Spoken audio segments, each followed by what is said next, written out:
The void flashed for a second as a streak of pale blue light cut through it. Here General Orikana checked her ship's sensors.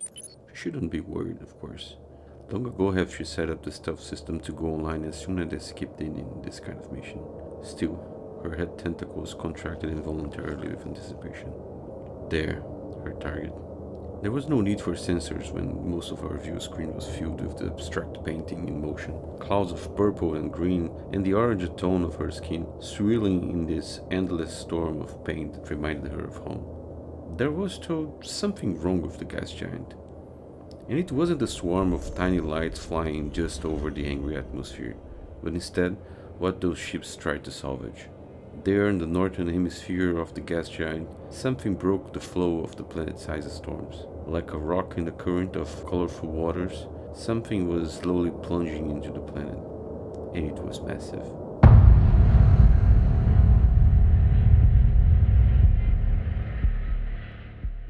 Hello there, welcome to the Viewed Space podcast, where I am JMBeraldo will be playing Ironsworn Starforged and trying to write a story out of the very unfortunate dice rolls. As a quick explanation, Starforged is a solo RPG. It basically means I'll be playing the part both of the player and the narrator or game master, which is kind of cheating in a way, so if you don't really be careful you can make some very boring story. Starforged has a very simple system. You think about a story, you decide what kind of action, they do called move, roll dice, and depending on the result, you come up with the story of what happened.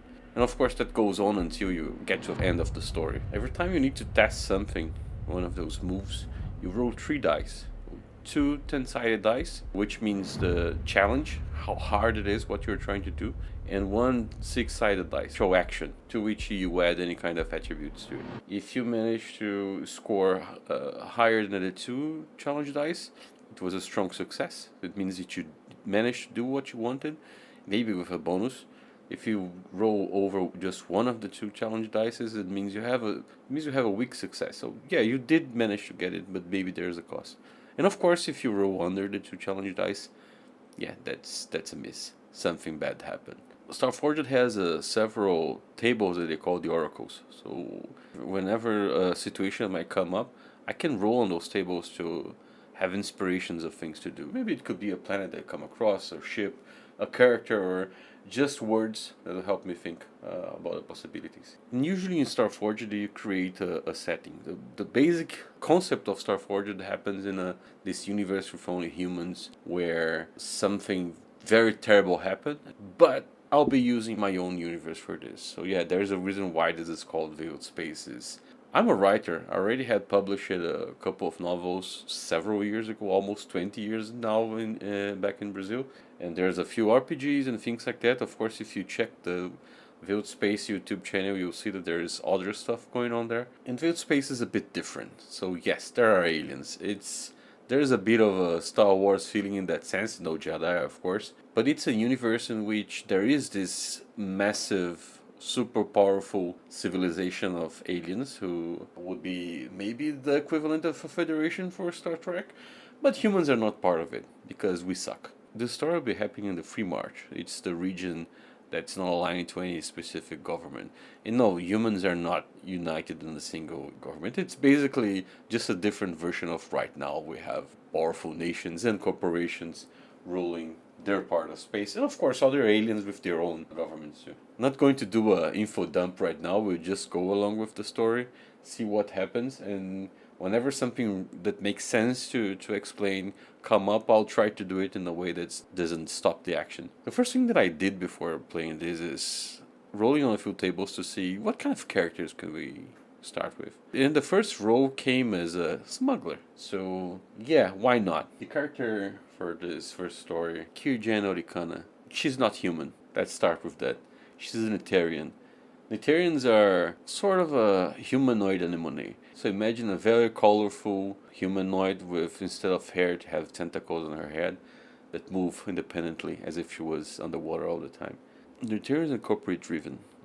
They don't have governments or even families. Actually, for them, corporation, government, family, it's all the same. And trading and negotiation is not just part of life, it's cultural. So they expect to trade all the time. So it's kind of like it's almost in their DNA in that sense. Why I'm using Ethereans? Well, I have been doing this run on the YouTube with playing 5 Parsec from Home that maybe you came across.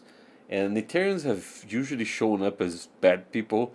I want to show that not all of them are bad. Well, maybe they are. We'll see what happens in this story. Second thing that you usually do in Starforged is to create a sector. So I decided to do something slightly different. I created a sector for the story to happen. I have a general idea of names and factions. I didn't want to go too far into it and just see what happens as we play the story. So I know that the story will be happening in a sector called Vanguard's Rest. What exactly that means? Let's see. Instead of just coming up with a story and a vow, which is usually what would happen, you have an objective for the character, I instead decided to roll. Let's see how the oracles work in the first row of the game.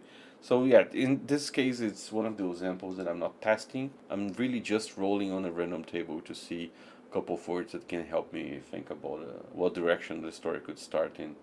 So yeah, 73 on the actions table would be reduce. Language. Reduce language. Sounds like trying to stop communications in some way. Kyr is a smuggler, right? So how does Starforge work in that sense? Characters have two paths. It's kind of like what defines who they are. It's in some RPGs will be the class. The smuggler that I rolled is made up of the courier and the, of course, smuggler. What the courier has is that it has some benefits of when he's doing a mission to carry or transport something. So why not have Kyr's story begin with when she's transporting something related with reduced language? Maybe it's an object it's going to be used to disrupt communications in the sector.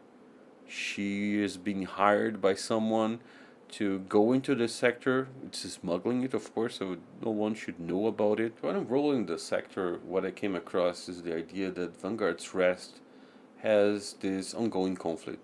There is this group, the Golden Court, that declares themselves owners of the sector. They worship these ancient aliens, the Salonians, who are you can imagine the classic gray aliens, but there's a few variants of it. Again, if you've seen the 5 Parsec from Home campaign, you maybe have an idea who are the Salonians. So yeah, they're this very ancient species that went through this decadent state right now. The technology was left behind in several places, but even their descendants don't really know how it works. So yeah, in Vanguard's Rest, there is some kind of artifact from the Salonians. And the Golden Court is this group that worships them as if they were gods, and they're trying to defend some kind of artifact that was found here. And they're defending it against a guild, a Salvage guild, that is trying to recover this object.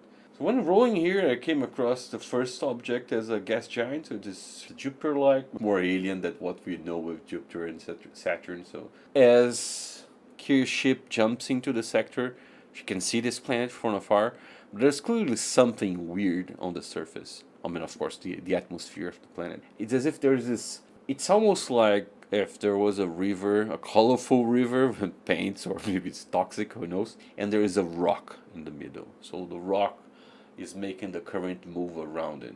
There's definitely an object in very low orbit of this gas giant, and there is several very small vessels flying around it. There are several moons around this gas giant, and one of them in particular shows on the map as her destination. It's a place called Apogee. So it's a small moon. It's maybe too close to the gas giant, so there'll be an interaction with the radiation coming from the gas giant. Maybe the reason why she came to this place, the reduced language, is it to prevent one of the two sides from... Let's start with something simple. Is the objective this station Apogee? Let's just say it's a 50-50 chance, so just roll 100% is what happens. 19. So yeah, it is. Like I was saying, Ethereans are a bit of assholes. Sometimes an Etherean corporation may just want to do whatever it takes to take some kind of resource. The Orikana kind of have a bit of a fame already in this universe. So you see that both on the 5 Parsec series, but there is the visual novel coming out soon called Alexandria 4. You actually can find that on Steam already. But yeah, they were gonna have kind of a bit of a fame, so it makes sense that they would send someone to try to disrupt language, reduce language in this place if they are interested in this artifact. But of course, let's roll randomly on the table on the oracles to see who are we trying to screw up by doing this. 74, refuse 13, cash, refuse cash. Yeah, definitely the plan is to deliver something that's going to prevent the salvage operation from happening. Tusky moves in the direction of this planet. You can see that that rock that was causing the current to break apart is definitely not a rock. You can see what looks like this a part of this huge disc, silvery white disc. You know the classic UFO, gigantic UFO from movies like Independence Day, those huge motherships that can blow up whole cities? That's what's on the planet. But of course, it's clearly been either destroyed or it's slowly breaking apart. So these motherships have been in orbit of this planet for a really, really, really long time. Way before any humans or Unitarians were in space. This war that happened thousands of years ago left a lot of debris out there, and apparently one of those huge spaceships was left derelict in this sector for too long. Since then, the mothership has started being dragged by the gas giant's gravity, so it's going into the planet's atmosphere. So the Salvage operation is not really trying to recover the whole ship because that would be impossible. It's too big for this, but they're trying to land on this exposed part of the mothership to try to pick up parts or study it to get as much information before the mothership sinks too much into the gas giant's atmosphere. There's a lot of radiation, there's really strong gravity, strong winds, and maybe lightning, and so it's super dangerous to get very close. But you can see that there are several of those smaller ships. It's not necessarily very small, they're probably the same size or even bigger than Curious ship. I don't think the mission would be to straight away try to prevent this, try to make this mothership sink into the gas giant. It makes sense that there is some kind of relay station, satellite, something like that that's being used to communicate. So maybe there are these massive storms like in Jupiter, they have the red spot and other ones. Makes sense that this planet has this network of satellites around it, especially around the mothership, that's trying to keep communication happening between the colony apogee and the salvage operation. So yeah, I guess it really makes sense that Kiri will be moving in that direction to try to hack it. Maybe the cargo that she's carrying is a virus, a device, maybe a device who needs to get very close. So that's the other interesting thing is that when you're creating your character, you can, other than the two paths, the class of the character, you also have a ship, of course, and you can choose another asset that you have. Since the Terrans are famous for having stealth technology, well, she's a smuggler. Yes, Kier ship have a stealth system, which gives a bonus on any kind of attempt to sneak in with a ship. Always useful. The way it works in Starforged is that you create a vow as a sort of a quest, an objective that you have, and you define how complex it should be. And as you progress through the story, there will be moments where it makes sense for you to mark progress on this. There are different levels, and the level defines how fast you progress on it. I'm going to start with the second longest one, which is dangerous. So this one is to disrupt communication between salvage operation and apogee station. So let's do our first row of the podcast.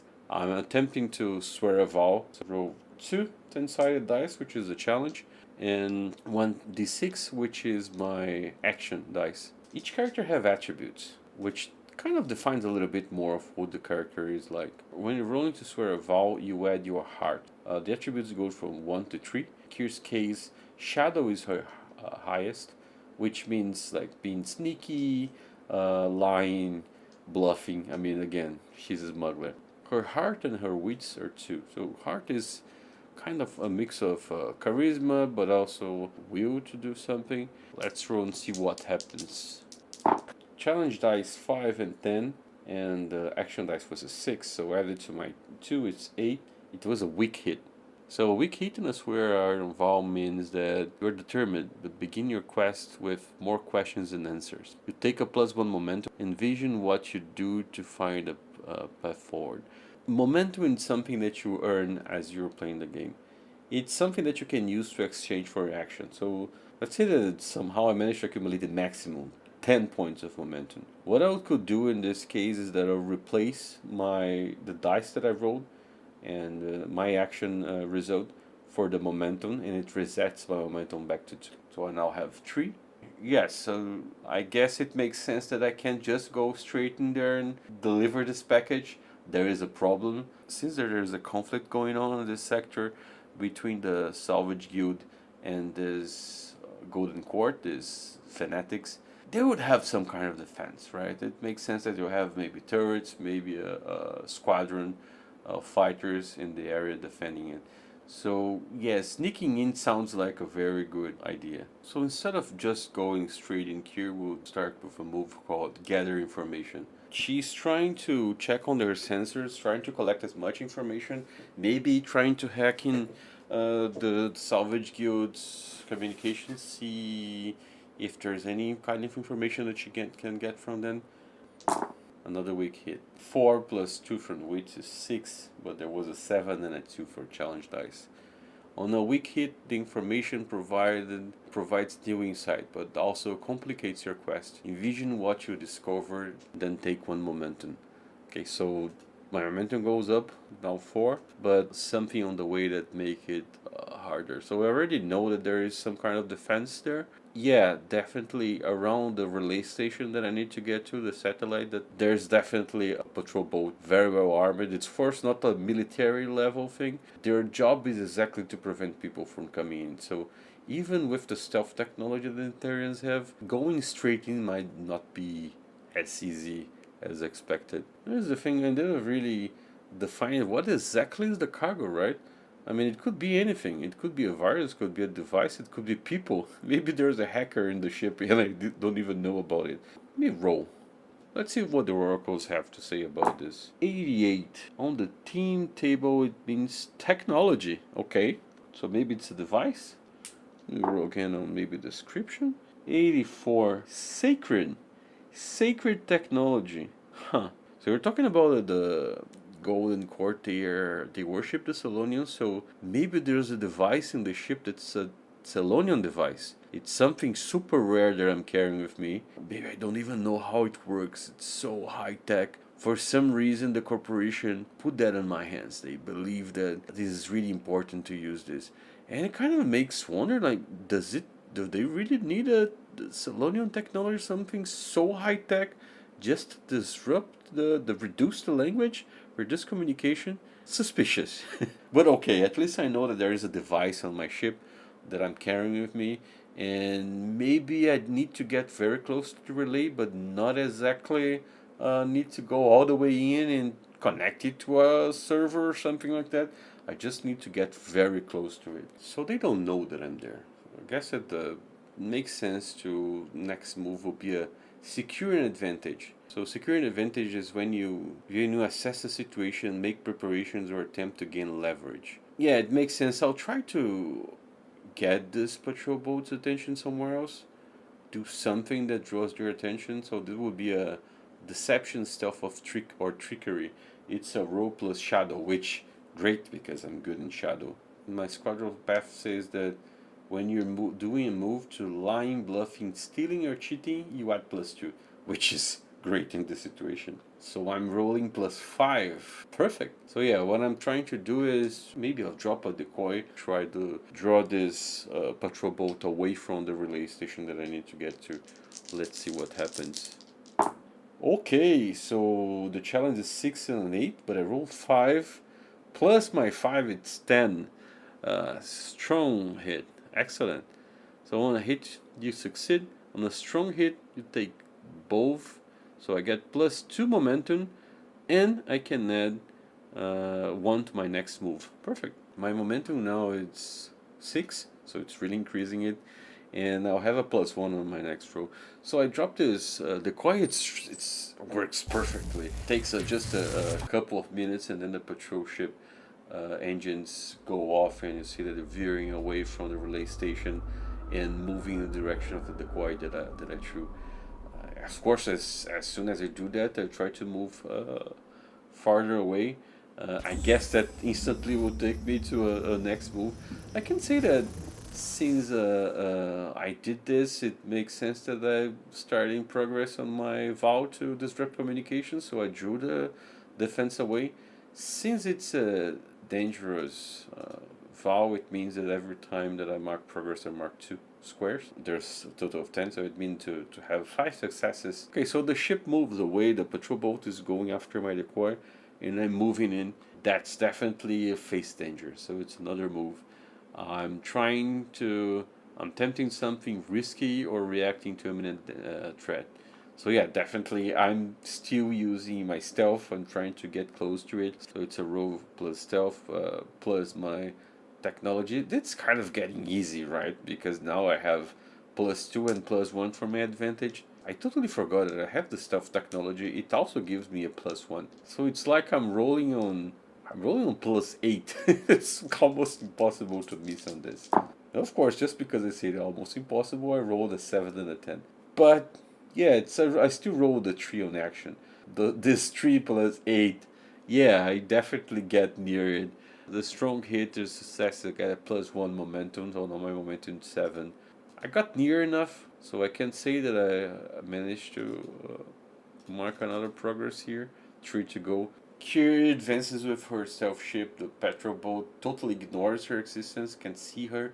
It's focused on the decoy that I left behind. Kiri managed to approach this relay station, so it's kind of like a tiny outpost. It kind of almost looks like someone was trying to copy the mothership, but it's clearly another kind of technology. It's way low tech. I mean, of course, it's not low tech because we're talking about people who have been in space for quite a while. But compared with those sleek details of the mothership, so even closer now, consider the mothership. Even though it's massive, you can even see seams on it. It's almost like the surface was made of a single, massively city scale metal plate.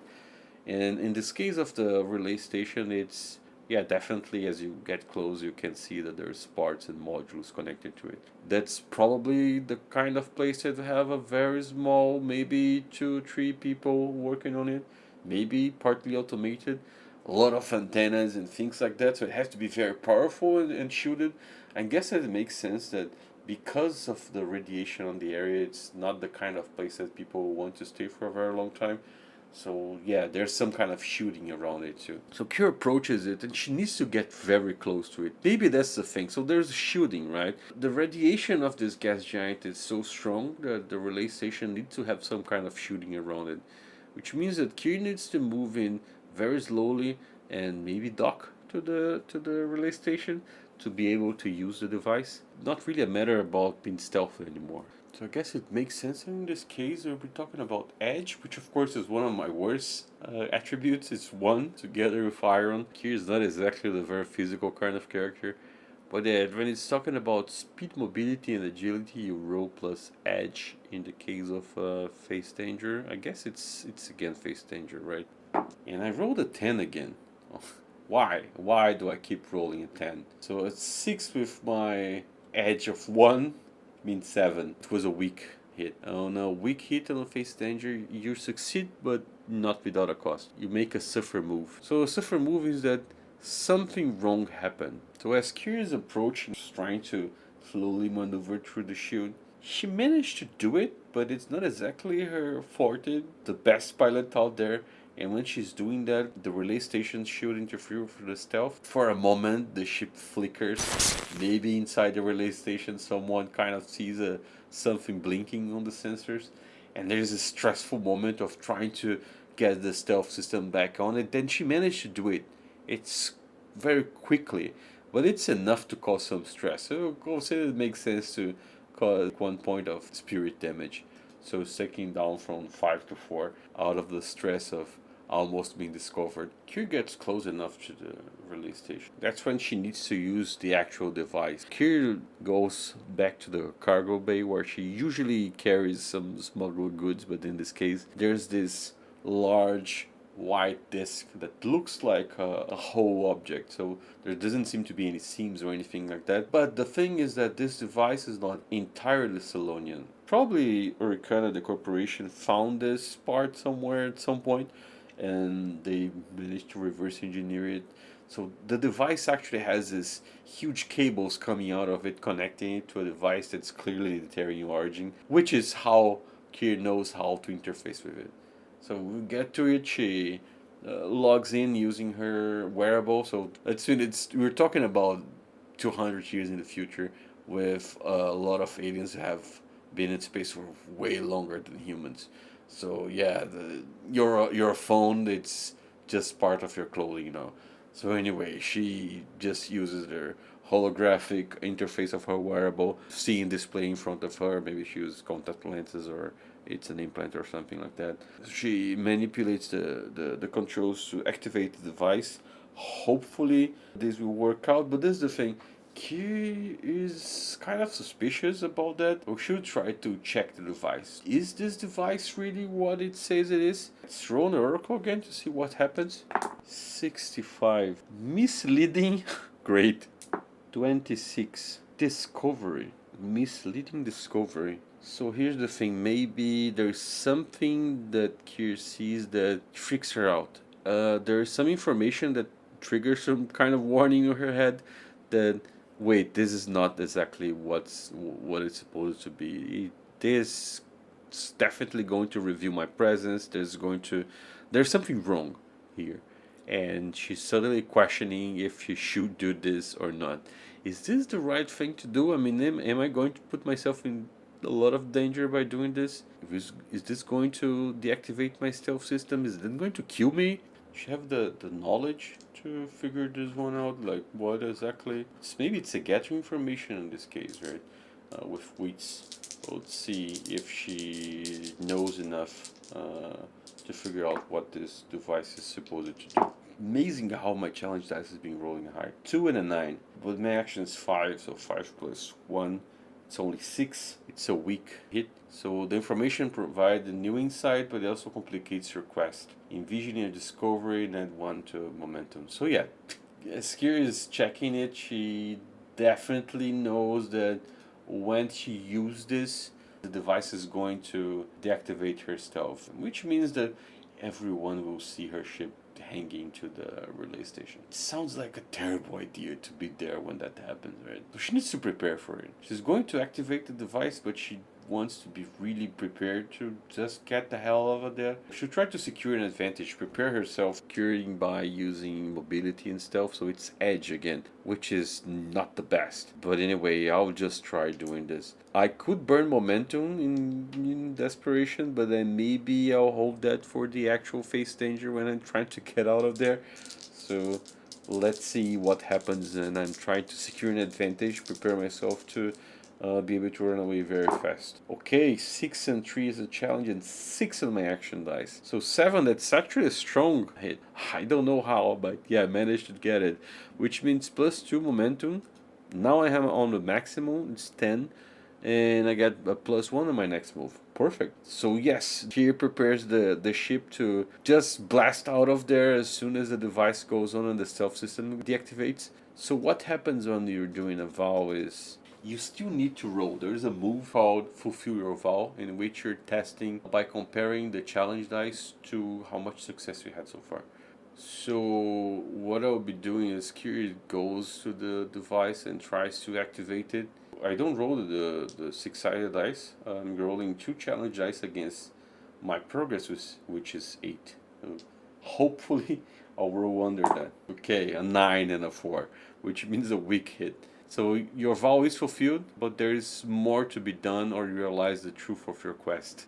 It did work, but something happened. So let's imagine, what does that mean? Kier goes back to the cargo bay, thinks everything's prepared for this roll, and she activates the device. The interior device connected to the actual artifact goes blank. Suddenly, this energy pulse comes out of the device, throws her away from this weird sensation of being pierced by thousands of needles. All the sensors in the ship start blinking instantly. There's alerts going out everywhere. From the outside, you pulse comes out of nowhere. Suddenly, this ship appears. The Terran ships tend to be kind of a bit organic looking, not really organic material, but it's more like instead of hard lines it was more like curves.